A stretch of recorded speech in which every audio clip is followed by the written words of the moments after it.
You are standing in the center of the conference room, and 31 people are watching you get humiliated. And the worst part isn't the humiliation itself. It's that you already know, before she even opens her mouth again, exactly what Cordelia Ashgrove is about to say. Wilhelmina, we need to talk about your future here. The overhead lights hum. Someone's coffee mug clinks against the table. You feel your pulse in your throat, steady, almost calm, because you've rehearsed this moment in your mind 100 times. Over the last 6 months, ever since Cordelia started routing your projects to 26-year-olds who call you hon in meetings. You just didn't think it would happen like this. Standing in front of everyone on a Tuesday morning in March, 3 weeks before your 64th birthday. I think it's time we discussed a transition plan, Cordelia says. And she says it the way people say things when they've practiced the cruelty in a mirror. The company is moving in a different direction, a younger direction. I'm sure you understand. You do understand. You understand more than she knows.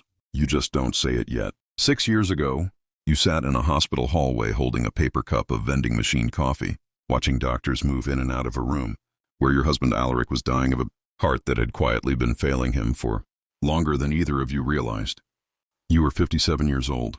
Your daughter Serafina was 22 and 3 states away. Finishing a graduate program you had worked 2 jobs to help fund.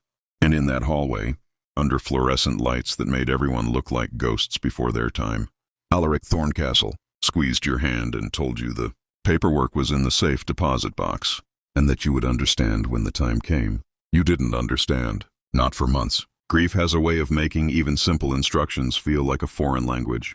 You buried your husband on a gray Thursday in October, wearing the navy dress you'd worn to your daughter's college graduation because you couldn't bring yourself to buy something new for a funeral.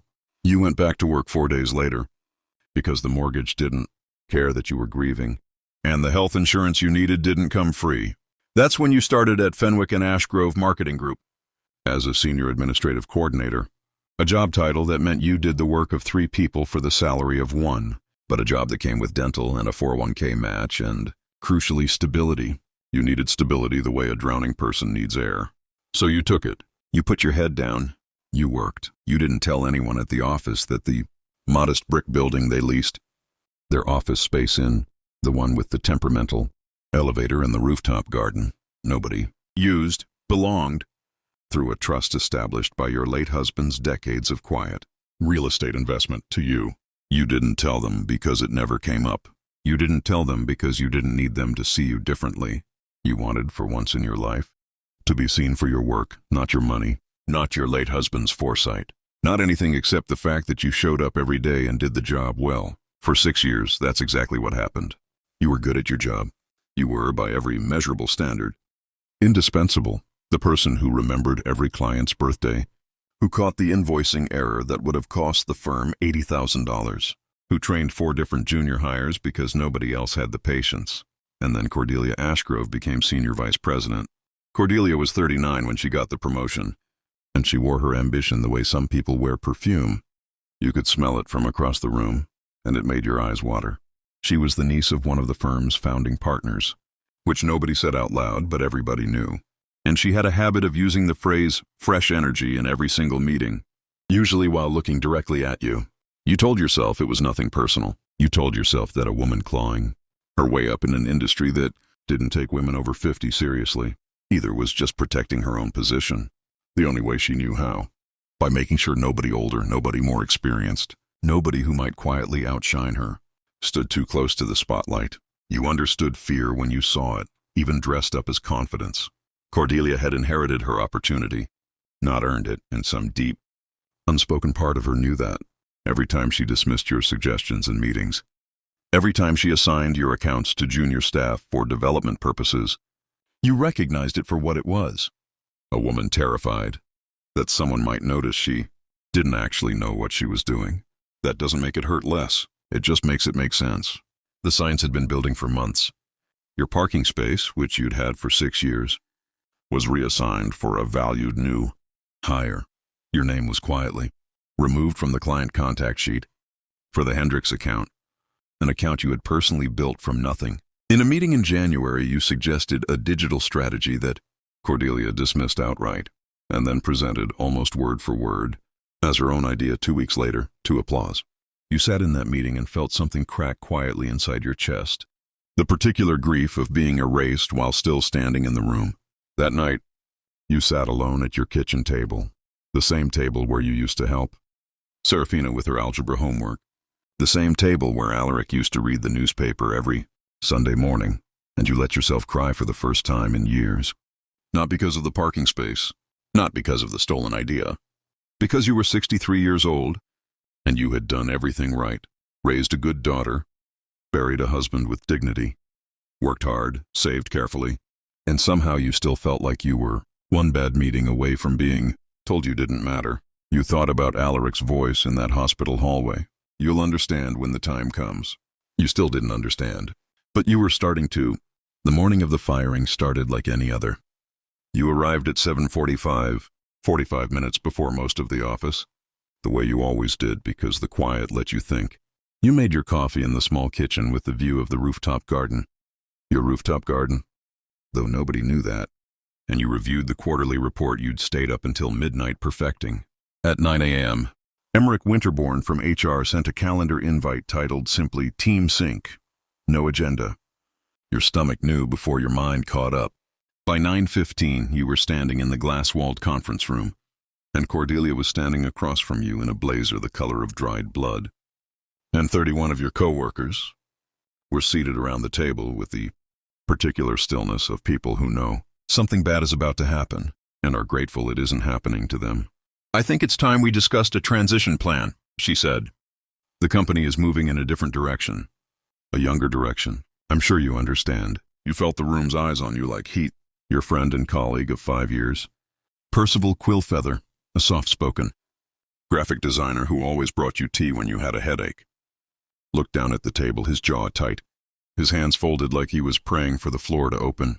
"Cordelia," you said, your voice steadier than you expected, "I'd like to understand what performance issue is prompting this." "It's not about performance," Cordelia said, with the practiced patience of someone explaining something to a child. "It's about fit, energy. The client base we're targeting now skews younger. And frankly, Wilhelmina, some of our clients have expressed concerns about—" She paused, choosing her words with theatrical care. "Relatability." Relatability. You turned that word over in your mind like a stone you'd stepped on.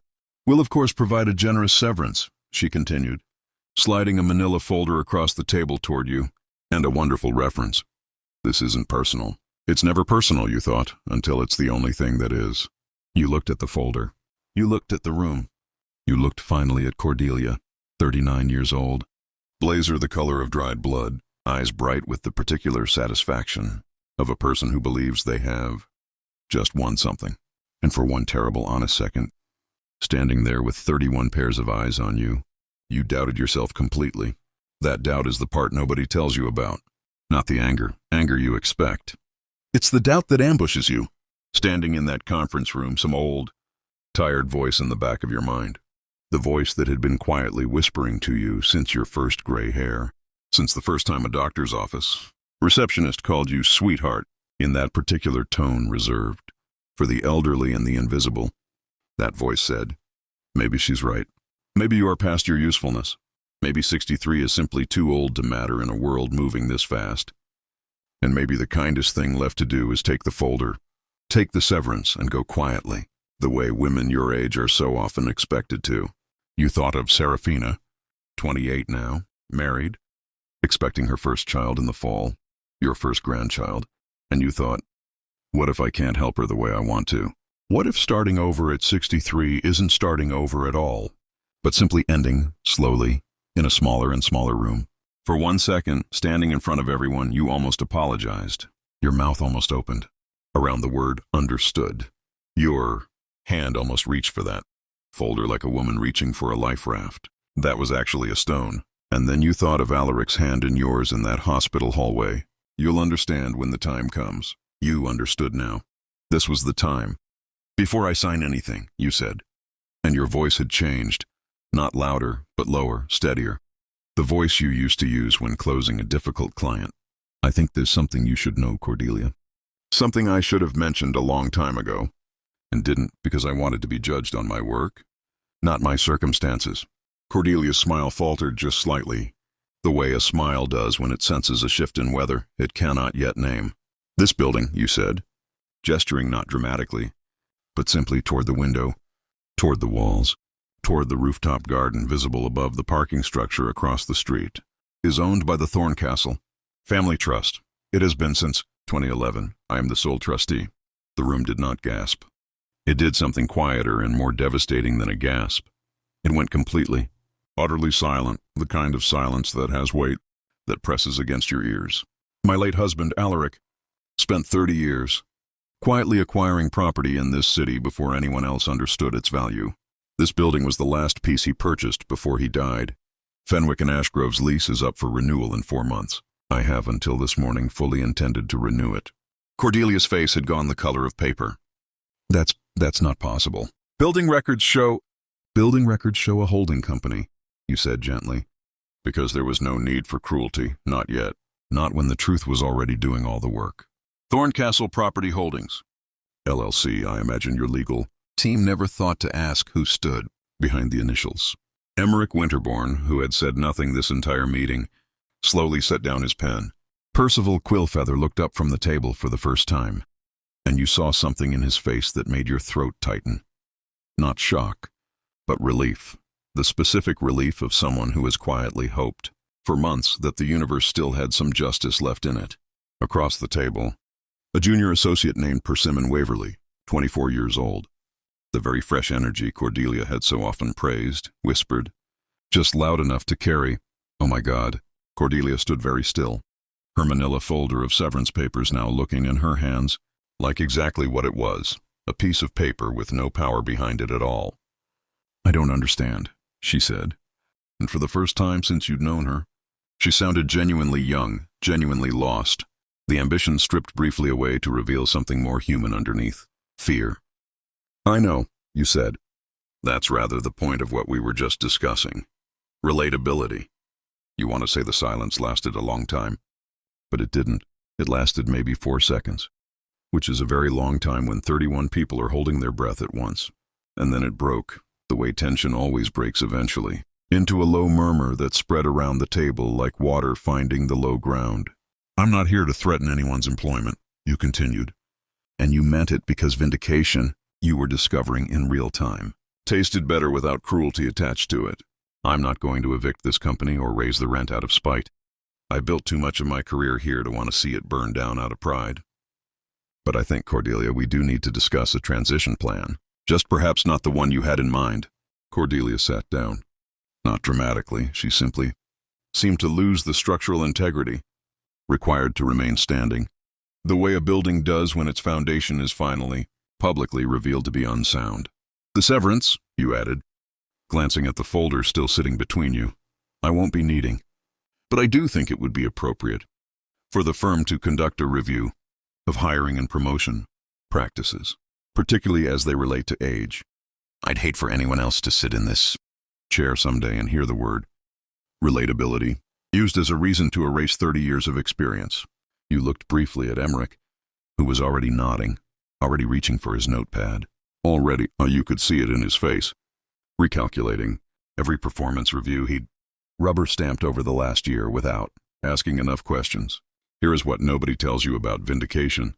It doesn't feel the way you imagine it will. You had pictured this moment, if you're honest. Some quiet, wounded part of you had pictured a version of this moment more than once. Late at night, after another meeting where you'd been spoken over, another parking space reassigned, another idea stolen and repackaged as someone else's brilliance. You had pictured feeling triumphant, powerful, maybe even a little cruel. If you're being fully honest with yourself, because 6 years of small humiliations build a debt that some part of you wanted, repaid with interest. But standing there, watching Cordelia's hands tremble slightly as she gathered the folder that no longer meant anything, you didn't feel triumphant. You felt something quieter and in some ways heavier. You felt seen. Truly seen for the first time in longer than you could remember, not because of what you owned, but because the truth had finally been allowed into the room. And the truth was simply this: you had never stopped being valuable. You had only ever been surrounded by people too proud, too frightened, or too careless to notice. That's its own kind of grief, actually, realizing how long you let yourself be diminished by people who were never even paying close enough attention to see you clearly. Percival found you afterward. In the small kitchen with the view of the rooftop garden, both of you holding mugs of tea, neither of you were drinking. 6 years, he said quietly. 6 years and you never said a word. I didn't want it to change how people treated me, you said. I wanted to be Wilhelmina who does good work, not Wilhelmina who owns the building. For what it's worth, Percival said, you were always both. Nobody needed the building to know you were remarkable, Billy. We just needed someone with the guts to actually say it out loud. In that room, in front of everyone who'd been pretending not to notice, you looked out the window at the rooftop garden, Alaric's favorite part of the property. The reason he'd bought this particular building over 3 others in the same neighborhood, because he said a place needed somewhere green for people to remember. They were still alive in the middle of all that concrete. He would have loved this, you said quietly, mostly to yourself. Alaric, he always said patience outlasts arrogance. I don't think I really believed him until today. The weeks that followed were not a fairy tale, because real life rarely gives you a clean, uncomplicated ending, and you'd earned enough hard-won wisdom by 63 to know better than to expect one. You had pictured this moment, if you're honest. Some quiet, wounded part of you had pictured a version of this moment more than once. Late at night, after another meeting where you'd been spoken over, another parking space reassigned, another idea stolen and repackaged as someone else's brilliance. You had pictured feeling triumphant, powerful, maybe even a little cruel. If you're being fully honest with yourself, because 6 years of small humiliations build a debt that some part of you wanted, repaid with interest. But standing there, watching Cordelia's hands tremble slightly as she gathered the folder that no longer meant anything, you didn't feel triumphant. You felt something quieter and in some ways heavier. You felt seen. Truly seen for the first time in longer than you could remember, not because of what you owned, but because the truth had finally been allowed into the room. And the truth was simply this: you had never stopped being valuable. You had only ever been surrounded by people too proud, too frightened, or too careless to notice. That's its own kind of grief, actually, realizing how long you let yourself be diminished by people who were never even paying close enough attention to see you clearly. Percival found you afterward. In the small kitchen with the view of the rooftop garden, both of you holding mugs of tea, neither of you were drinking. 6 years, he said quietly. 6 years and you never said a word. I didn't want it to change how people treated me, you said. I wanted to be Wilhelmina who does good work, not Wilhelmina who owns the building. For what it's worth, Percival said, you were always both. Nobody needed the building to know you were remarkable, Billy. We just needed someone with the guts to actually say it out loud. In that room, in front of everyone who'd been pretending not to notice, you looked out the window at the rooftop garden, Alaric's favorite part of the property. The reason he'd bought this particular building over 3 others in the same neighborhood, because he said a place needed somewhere green for people to remember. They were still alive in the middle of all that concrete. He would have loved this, you said quietly, mostly to yourself. Alaric, he always said patience outlasts arrogance. I don't think I really believed him until today. The weeks that followed were not a fairy tale, because real life rarely gives you a clean, uncomplicated ending, and you'd earned enough hard-won wisdom by 63 to know better than to expect one. Cordelia did not disappear in disgrace, though her authority within the firm quietly, permanently shrank. The founding partners, unnerved by the discovery that their SVP had orchestrated an age discrimination termination against their literal landlord, moved swiftly to distance themselves, and Cordelia spent the next several months in a diminished role, stripped of her most senior accounts, her fresh energy, no longer quite so celebrated once it became clear how carelessly it had been wielded. You didn't gloat. You found honestly that you didn't have the appetite for it. There's a particular exhaustion that comes after decades of being underestimated. And once the truth is finally out in the light, most of what you want isn't revenge, it's rest and quiet and the simple relief of no longer having to prove yourself to people who were never going to see you clearly no matter what you did. You did, however, insist on the firm-wide review Emmerich had promised. 3 months later, it resulted in a new mentorship program pairing senior staff with junior hires, not as a symbolic gesture, but as a real structural change. One that meant nobody else at Fenwick and Ashgrove would sit in a glass conference room and hear their 30 years of hard-won experience reduced to a question of relatability. You renewed the lease, 4 months, then 5 years. Then, because you found in the end that you didn't actually want to leave the work you were good at, only the way you'd been made to feel small while doing it, you stayed on, not as a senior administrative coordinator anymore, but as a consultant with a seat on the firm's advisory board, a role Emmerich created specifically because, as he put it, we'd be fools to lose 30 years of institutional memory over our own mistakes.